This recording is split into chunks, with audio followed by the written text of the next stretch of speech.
Hey everybody, thanks for stopping by Rambler's Backyard Diner today. We're going to do something a little bit different today. We always cook with grills and barbecues and grills and things like that.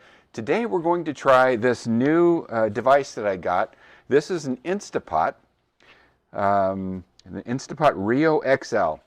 Now the reason that I got myself this for Christmas is because I like to have equipment that can do multiple things.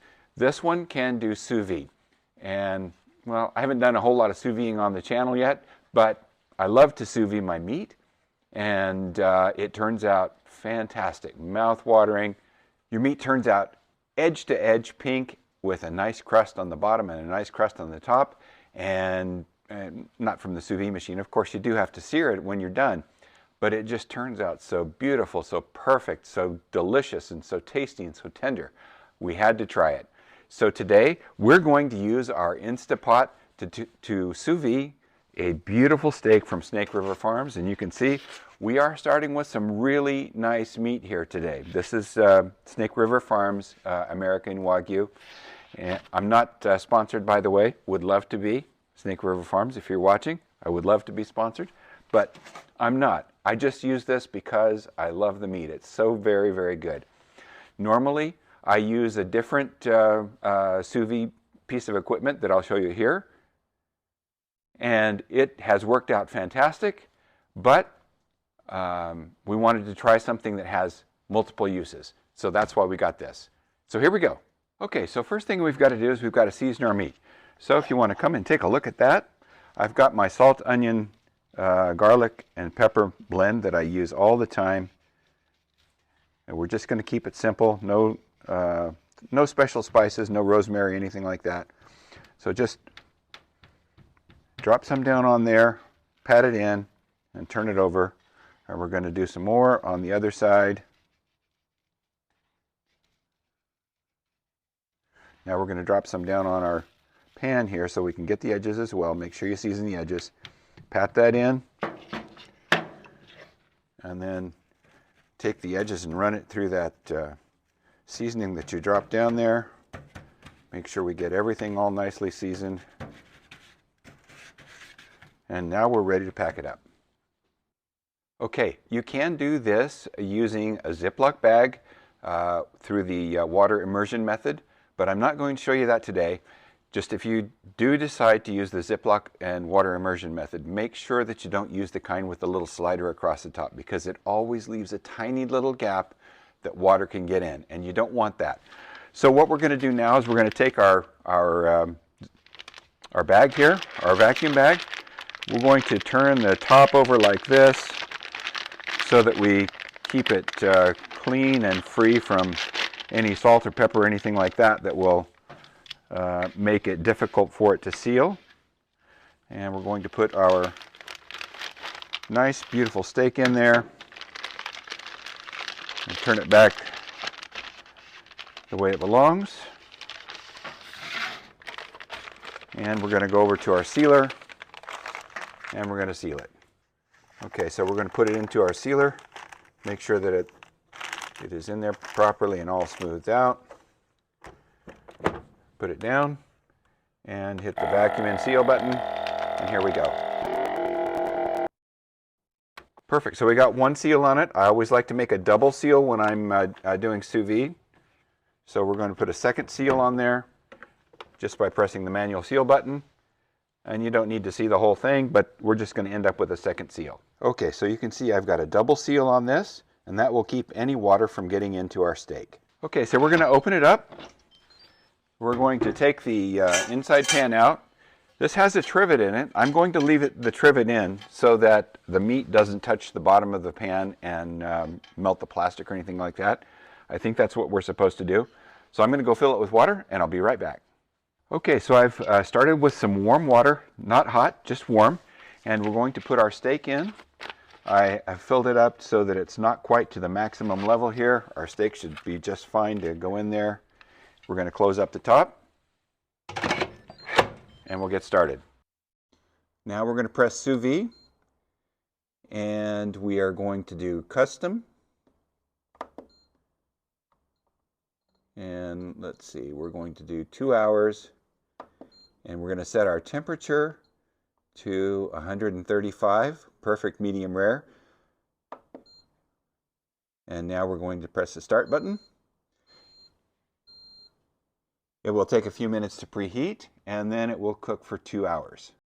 Okay, so for you folks who haven't ever used a sous vide machine before, the thing that you need to remember is that you want to cook at the temperature that you want your meat to be at the end. So if you want a perfect medium rare 135 degree steak, you cook it at 135 degrees because it's going to be perfect when it's done. It's not going to continue rising like it would if you cooked it on a grill or a griddle. So we're going to cook it to 135 degrees.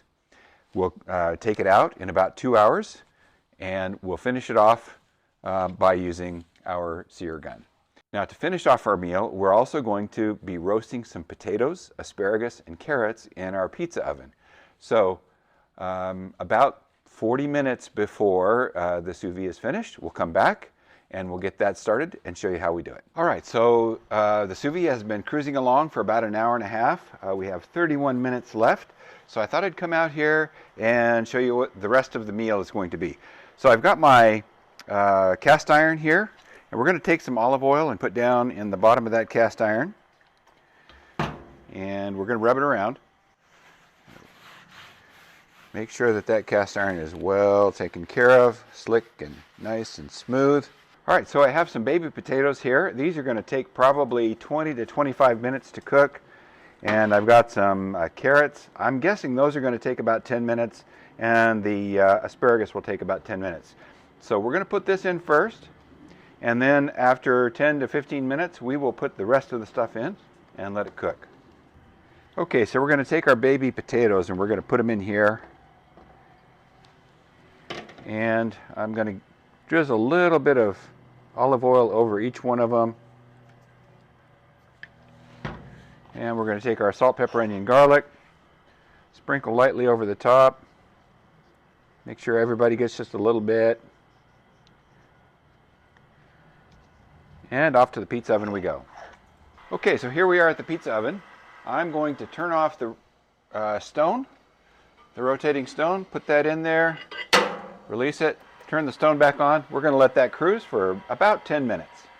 Okay, it's been about 12 minutes, so we're going to take these potatoes out, and we're going to go back to the board. We're going to flip them over and add the rest of our veggies. Okay, we're going to turn our potatoes all over here, and we're going to put the potatoes out towards the edges. They're looking good.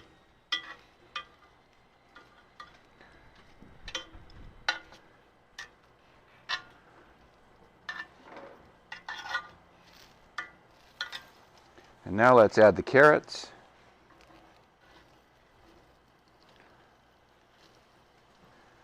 And the asparagus.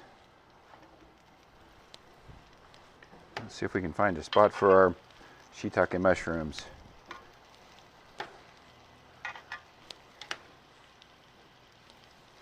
And we're going to go over the top of that with some olive oil for each of those.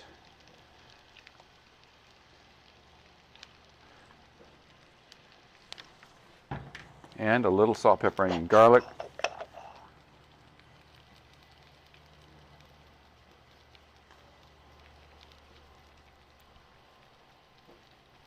There we go. Now back in the oven it goes for another 10 minutes or so.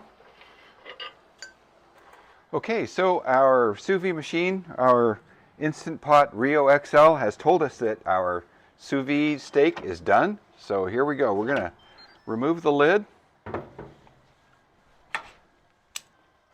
We're going to pull it out, drain off that water a little bit. We'll set it right on here for a second to dry. All right, time to open it up and see what it looks like. Now we're going to go ahead and drain it onto our rack here.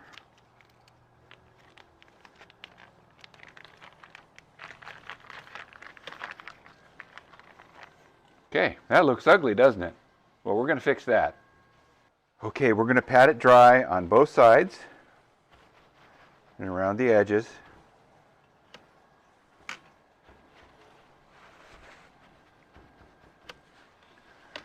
Let's dry up this stuff underneath it here as well. Okay, so there are several methods to finish off your sous vide steak. One is in your frying pan, your cast iron. One is on your griddle. One is on your grill. And the last one, the one that we're going to use today, is our torch.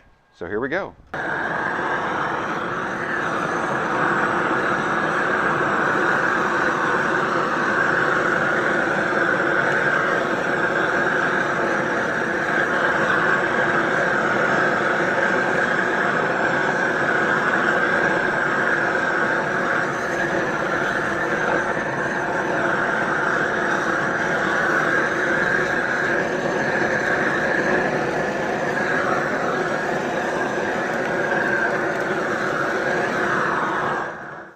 Now we're going to give her a flip, and we're going to do the same thing on the other side.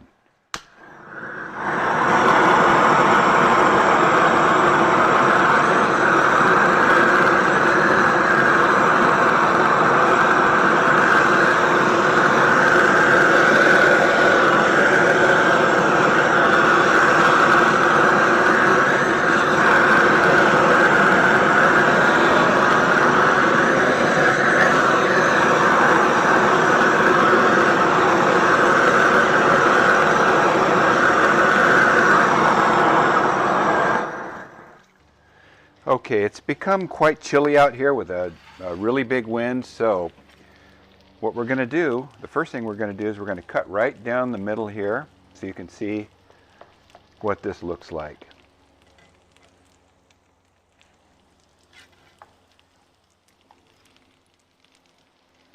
You can see how juicy that is.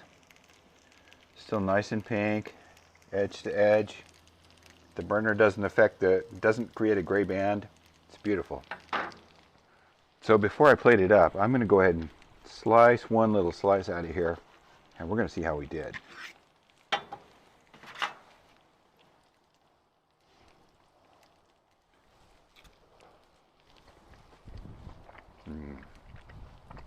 Delicious. So without further ado, we're going to go ahead and put this steak onto our platter here. We're going to make it look pretty. I was going to slice it up, but it's just so cold out here right now that I think what I'm going to do is go ahead and plate it up, and we'll take it in the house and we will slice it up to our heart's content.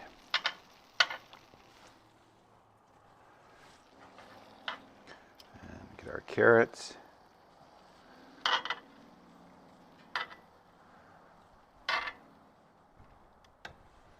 And our mushrooms.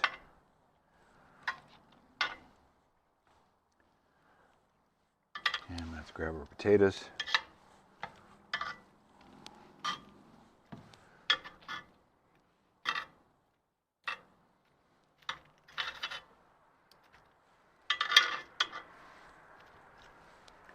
And there she is. For a finishing touch, let's just put a little bit of this chopped chives over top. Oh, that's going to be beautiful. It's going to taste fantastic. Well, I already tasted the steak. It is fantastic. So there you have it, folks. A sous vide steak in your outdoor kitchen. Cooked to perfection. Beautiful crust from the flamethrower. Beautifully cooked on the inside.